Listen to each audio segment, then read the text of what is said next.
and contract, making several different whistles, clicks. They can even mimic even a bird. One dolphin even mimic a crying baby before.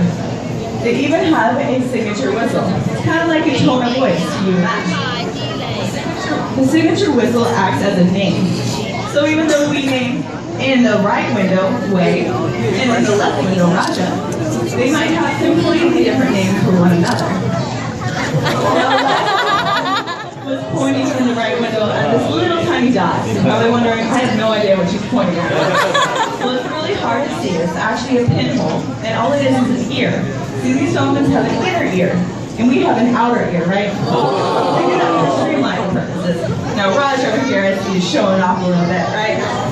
All those bubbles came right out of that blowhole that we just talked about. Now, he also showed off all these beautiful pearly white teeth. Now, dolphins only get one set of teeth. We get two sets, right? And sharks use many sets of teeth when they need to. So that's another reason why we don't want to pull those beautiful teeth. But as their teeth wear down, just like our teeth, that's another indication of age as well. Now, a really cool thing about their eyes, I like to see, is that they work individually. They can see what's going on one side and exactly opposite of what's going on the other. They even can see 180 degrees around them. Now, Zari was just pointing at the rostrum. Remember, that's the part that looks like their mouth or their nose area? He was actually pointing out tiny little scars. Those tiny little scars are where their hair used to be. Yes, I said it, hair. These are mammals, right? So they have to have hair. When they're very first born, they're born with whiskers. The whiskers are to help them find their mother's mammary glands. Because they're born not really knowing how to see. Just like you and I, right? We're born kind of blind as well. Yeah. So shortly afterwards, when they're done finding their mother's mammary glands, it falls off. Again, for streamlining purposes, right? They live in the water, they don't need extra hair on their body. Now, another question that I always get is, how do you tell the difference between a boy dolphin and a girl dolphin? They look the same, they're the same size, they're even the same length. And that is a great question in a lot of different aspects. In fact, the only way to tell the difference is through their genital slits. A male dolphin will have one long line and then one short line, kind of like an exclamation mark, if you think about it. Now, a female dolphin will have one long continuous line and then two short lines on the side of that long continuous line, kind of like a division line. Those two short lines on the side are the mammary glands. And that's actually the only way you can tell. Now these animals, as you see, very big and very beautiful, but yet powerful. They can even swim at speeds of 40 kilometers per hour. Now the area that Zari over there is tickling, all the way down is actually called the peduncle area. The peduncle is the powerhouse of dolphins, helping them actually swim up those dramatic speeds and jumping completely out of the air.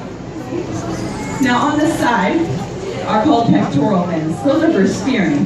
The really cool thing about pectoral fins is if you were to take an x-ray of the dolphin, you'll see 5 finger bones right inside. Now Zari's showing you those tail flukes right now. Tail flukes, plural, because there's actually 2 separate fins. There's no bones in those fins. They're only connective tissues, not cartilage. It's a very common mistake that people think it's cartilage. But no, just hardened connective tissues, so they can stay a lot lighter and swim right through the water, right? Now, as we talk more about the dolphin anatomy, the really cool part, my favorite part, is the dorsal fin. Now, what fin is that? There's so many, right? So that's the fin that's located directly on top of the dolphin. Now, the way you can actually identify each dolphin is through their dorsal fin. Again, for those of you who didn't hear me, it's the fin that's located on top of the dolphin. Every single dorsal fin is different. It's kind of like a fingerprint to you and me. The really cool part about the dorsal fin is that's what helps them thermolite their actual body. So what they do is they're able to heat themselves up and cool themselves down through that dorsal fin. Again, just like you and me, if we get way too hot, like here in Singapore some days, right? We tend to sweat. And when we sweat, we cool our body off. Now when we get really cold, we shiver. Our body naturally shivers. and that warms our body up. Well, dolphins being a mammal, they do that way too, right? Exactly through their dorsal fin. Now as Raja over here is showing off, he's going to show you right in the middle, and that's actually their belly button. Yeah, I said their belly button. Again guys, these are mammals, they're not fish. There's 3 characteristics you must have to be a mammal. The first one is breathe air. Well, we all know they breathe air, right? The second one is they must give live young. Well, there you go, proof they have a belly button, just like you and I. And then they must have hair. And we just talked about that, the whiskers. Of course, just because it falls off, that doesn't mean at one point they didn't have hair. So that's actually what consists of these beautiful animals and what makes them mammals. Now there's different species with different dolphins. This one, Indo-pacific bottlenose dolphin, is actually a lot smaller than the regular dolphin that you would see on TV, like the Atlantic bottlenose dolphin. That's like usually the flipper dolphin that you see a lot lighter in color and double in size. You find these dolphins separate parts of the world. There's many different species. There's actually over 35 different species. There used to be many more, but unfortunately because of pollution that's been going on, there's been a lot of dolphins species that have actually gone extinct. For instance, we have a dolphin species called the hourglass dolphin. I bet none of you guys have heard of that. It's a black and white dolphin that used to live in the coast of New Zealand. That's very close to here. Again, went extinct. And we have a lot of different species that are going extinct now. So we have these dolphins here as ambassadors to show you guys how beautiful they are and how we need to keep them around. They're very, very intelligent at seeing and train them. We can talk to them using our hands. And of course, doing so in a positive manner. Now that goes back to our training. It's all voluntary. As you can see, they can simply swim away whenever they want to. And of course, they're way bigger than us, right? So they can do whatever they want, but why do they stick around us? Why do they hang around? Well, that's a great question. It's because they find us really reinforcing. It's just like you having your kids, right? When your kids clean their room all by themselves, what do? You clap, you give them a big hug and say, I love you, thank you so much, and maybe you'll take them out for ice cream, right? Or even take them, even take them here to the aquarium.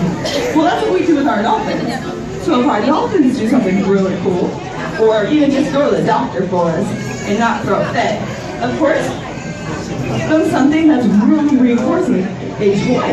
Because dolphins play with toys. They play with toys even out in the wild. They'll play with kelp, they'll play with rocks, they'll find anything out there, just like kids. You'll have them holding it with their pet fin, or even sleeping right next to it. Now that brings me to my next point, is they're sleeping. And so everyone's giving you a big wave.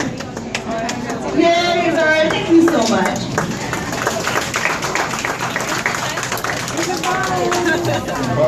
Now I mentioned that these guys sleep. Well, that's actually wrong. In reality, what they do is rest. They turn off half their brain at a time because they're conscious breathers. Now that means they have to remind to breathe. Yeah, I said remind themselves to breathe. But these guys are, again, very intelligent.